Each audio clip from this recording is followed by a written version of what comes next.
Assalomu alaykum hurmatli yurtdoshlar. Mana bizning navbatdagi patsientlarimiz uchala amajima G'olidan kelganlar. Birinchi suhbatdoshimiz mana Sher Muhammad aka. Hoji aka, assalomu alaykum. Alaykum assalom. Nima shikayatlar bilan keldi bizning klinikaga? Shu ayani o'rnida bir havas qilib keldi o'sha yerga. Oyog'i qayerga og'rigan? Tizza. Aha. Yomon emas lekinlar yaxshi. Yaxshimi? Sharoit yaxshi.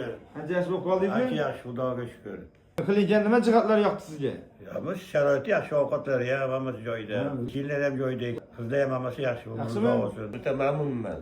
Bunaqa sharoitdan. Yaxshimi? Doktorlari ham shirin so'z, vaqtida kelib ukollarni qilib, shu massajlarga ham o'zi ham chiqib ketib, massajning vaqtingiz bo'ldi deb olib chiqib o'tkazib, yana dam yaxshi deb har soatda xabar olib yaxshi. Oyog'ingiz qanday oyog'ingiz? Oyoqlar hozir Yaxshimi anja? yaxshi bor.